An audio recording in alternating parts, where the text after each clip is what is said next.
Hey Philosophers, ¿cómo estáis? En este vídeo vamos a hablar de Occam y su famosa navaja. ¿La conocéis? Además vamos a contar también cómo murió, que está bastante relacionado con lo que estamos pasando ahora mismo, esto de la pandemia, el coronavirus y todo eso. Tiene bastante relación. Así que si quieres saber todo esto y mucho más, quédate que yo te lo cuento de una manera diferente. Bienvenidos a mi canal, yo soy Audiolibrer y aquí comienza la muerte y la obra de Guillermo de Occam.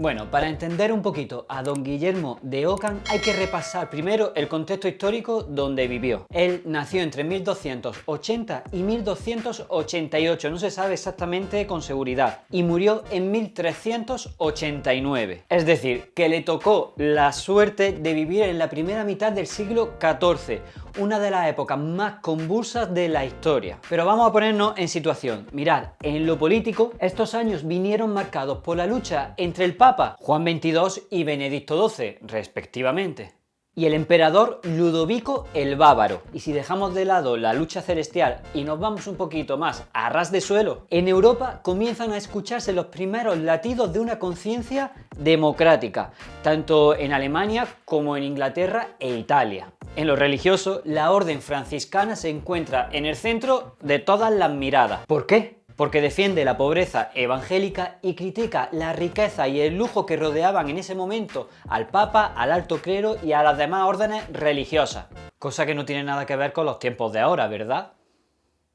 En lo filosófico se hace imparable la entrada de los moderni o nominales, un grupo de pensadores unidos por su averroísmo y por su crítica a la filosofía oficialista que se impartía en las universidades, todas ellas controladas por la Iglesia, claro está. Y por último, y no menos importante, fue la llegada de la peste negra, que dejó a Europa bajo mínimos y convencida de la inminencia del fin del mundo. ¿A qué me suena a mí esto? Pues con este contexto, Guillermo de Occam no se quiso perder ninguna de estas fiestas. Estuvo metido en todos los fregados. Respecto a lo político, Occam escribió numerosas obras políticas, en las que se puso de parte del emperador en todas ellas. Sabía a quién arrimarse el tío, ¿eh? En lo religioso, Occam fue un miembro destacado de la orden franciscana y combatió al lado de los Fratricelli, que eran los más radicales defensores de la pobreza dentro de la orden. Filosóficamente, como no, Guillermo de Occam lideró a los moderni, quienes lo honraron con los sobrenombres de Doctor Invisibilis y Venerabilis Inceptor. Este último mote hace referencia a que Occam nunca pasó del nivel de Inceptor, que era una especie de aspirante a licenciado, ya que el rector de Oxford le negó la licenciatura por considerarlo un hereje, pero un hereje de muchos quilates, eso sí, dado que el propio Papa lo llamó a su residencia de Aviñón para que respondiera en su presencia a las acusaciones de herejía. ¿Y qué pasó? Que Guillermo de Occam logró evadirse de ir a Aviñón en compañía de Miguel de Cesena, por entonces general de la orden franciscana, que también estaba considerado un hereje ante el Papa por su defensa de la pobreza evangélica. Entonces lo que hicieron ambos fue refugiarse junto al emperador, que se mostró encantadísimo de recibir a los dos enemigos del Papa, que además eran los principales intelectuales de la época. Con todo esto, Occam pasó los últimos años de su vida en Múnich, protegido, como no, por el emperador y dedicado a escribir numerosos tratados políticos y teológicos en los que criticaba ácidamente al Papa. Y por último, como no, pues murió de peste negra, una enfermedad que llegó a convertirse en una trágica moda en el siglo XIV. Se ve que se le olvidó llevar la mascarilla. La historia se repite. Así que Occam fue un moderno para su época y su pensamiento lo fue aún más. Mirad, toda su obra filosófica se coordina a través de dos principios. El primero recibe el nombre de principio de omnipotencia divina. Esto viene a decir que Dios puede hacer cualquier cosa, excepto aquello que implique alguna contradicción. Con esto, para que lo entendáis, Occam quiere decir que Dios puede hacer lo que le dé la real gana. Pero ojito, que la lógica no se la salta ni Dios. O sea, que Dios puede hacer que una vaca se doctore en pedagogía, por ejemplo, pero no podría construir o ni tan siquiera imaginar un círculo cuadrado. El segundo principio seguro que os suena más y ha pasado a la historia con el sobrenombre de el principio de economía o la navaja de Ockham. Esto viene a decir que no hay que afirmar una pluralidad sin necesidad, salvo que lo exija la razón o la experiencia, o la autoridad de las escrituras, Si prescindimos de lo relativo a las escrituras, nos queda un principio metodológico muy útil y sensato, que viene a decir que no hay que admitir nada como existente, salvo que tengamos una buena razón para ello. Claro. Por ejemplo, no vamos a creer en las hadas hasta que alguien nos demuestre su existencia. Y también se refiere a que las explicaciones cortas y sencillas son preferibles siempre a las largas y complicadas. Seguro que os suena una de sus frases más célebres. La explicación más sencilla suele ser la más correcta. La primera consecuencia que se sigue de estos dos principios es lo que los filósofos llaman el contingentismo ontológico radical. ¡Toma ya! Pero tranquilos, no os vayáis a otro vídeo que lo vais a entender muy fácil. Mirad, contingentismo deriva de contingente, que es la palabra técnica para referirse a lo meramente posible, o sea, a lo que puede ser o no. Ontológico es lo relativo a la ontología. Ya, no merezco tanto ya. Que es algo así como una visión global del mundo. Y por último, radical quiere decir hasta la raíz. De modo que si alguien pregunta, por ejemplo, ¿tú cómo lo ves? Así en general, y respondemos que chungo, pues eso sería un pesimismo ontológico radical. Ahora sí me lo merezco. Mirad, vamos a poner un ejemplo que lo vais a entender perfectamente. Imaginaros que Ockham viviera en este momento y que lo hemos traído aquí a nuestro plató. Sí, imaginad que el que está ahí es Ockham. Yo sé que parece muy real, pero en verdad soy yo haciendo de Ockham, ¿vale? Para el que no lo haya entendido. Pues la conversación sería una cosa así. Hombre, don Guillermo, ¿qué tal? ¿Cómo estamos? ¿Usted cómo ve la cosa así en general? Pues que aquí puede pasar de todo.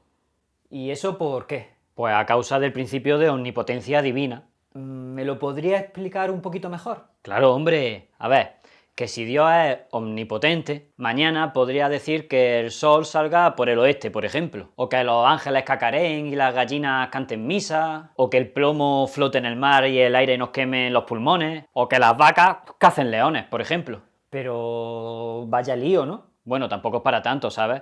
Lo mejor sería considerar que nada de lo que sucede tiene que suceder como sucede. Es decir, tenemos que estar atentos a lo que nos digan nuestros sentidos en cada momento y estar dispuestos, eso sí, a cambiar los principios de nuestra ciencia en el momento que sea necesario. ¿Y esto ocurriría muy a menudo? Posiblemente no, pero vete tú a saber. A ver, hay que estar prevenido. Vale.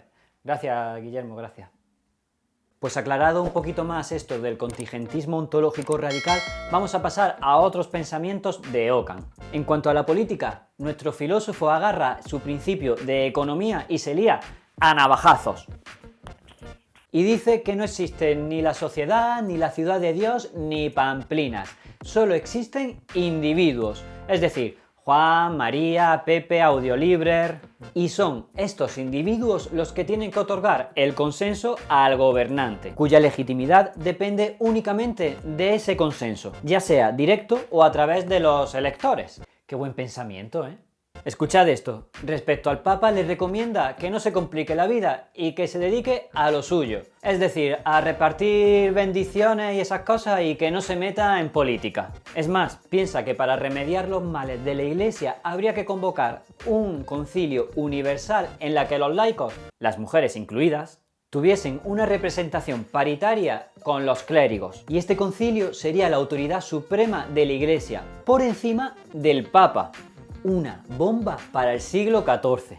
A la hora de demostrar racionalmente la existencia de Dios, la teología natural existencial, Ockham saca de nuevo la navaja y rebana todos los argumentos que había coleccionado la teología. Según Guillermo, la mente humana es incapaz de tener experiencia de Dios. En consecuencia, nadie puede ni podrá nunca demostrar su existencia. ¡Toma ya! Así que quien cree en Dios es porque tiene el don de la fe, o sea, porque cree sin razones que avalen la creencia. Y es esa creencia ciega la que se ve recompensada con la salvación eterna. A esta actitud teológica se le llama fideísmo y es el punto de partida de la doctrina protestante que se dará luego en el Renacimiento. Otros tantos navajazos se lleva a la psicología racional, o sea, el estudio del alma mediante la razón. Aquí tenemos lo mismo, al igual que la existencia de Dios, el alma es una cuestión de fe. Nadie puede demostrar su existencia y mucho menos conocer sus facultades. Y por fin llegamos a su teoría de los universales, que es el punto culminante de toda su filosofía. Ockham naturalmente se puso de parte del nominalismo, en donde lo único real son los seres individuales, cuyos aspectos comunes nombramos con las palabras. Si no lo entendéis bien, no os preocupéis que os dejo por aquí el vídeo donde explico la teoría de los universales y la vais a entender de lujo. Aquí Ockham aportó al nominalismo su teoría de las suposiciones, que es un estudio muy completo y muy complejo del modo en que significan las palabras, y que es la madre de toda la filosofía del lenguaje contemporánea. Y ya por último, tenemos que señalar el impulso que supuso la filosofía de Ockham para la ciencia moderna. Ya hemos visto que Fray Guillermo de Ockham entendía que el mundo es obra de la voluntad divina. Voluntad que no llegamos a conocer nunca del todo y que puede cambiar en cualquier momento. Pues bien, Ockham y sus seguidores consideraban un deber cristiano el abordar el estudio de la naturaleza, para así conocer mejor la voluntad de Dios. Y para ello es preciso no fiarse de los resultados que nos ofrezca ninguna teoría, ni siquiera la del gran Aristóteles, que era el filósofo preferido de Ockham. Pero eso sí, conviene atender a los sentidos y ofrecer explicaciones sencillas de lo que ocurre a nuestro alrededor. Navajazo va, navajazo viene.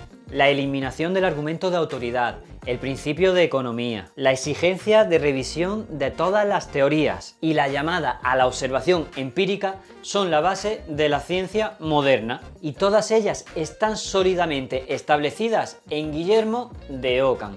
Así que ahora entendéis bien lo que decía al principio del vídeo respecto a la modernidad de Ockham. Pero lo más importante de todo esto es que Ockham fue el fundador de la filosofía empirista, que es el modo de hacer filosofía en Gran Bretaña.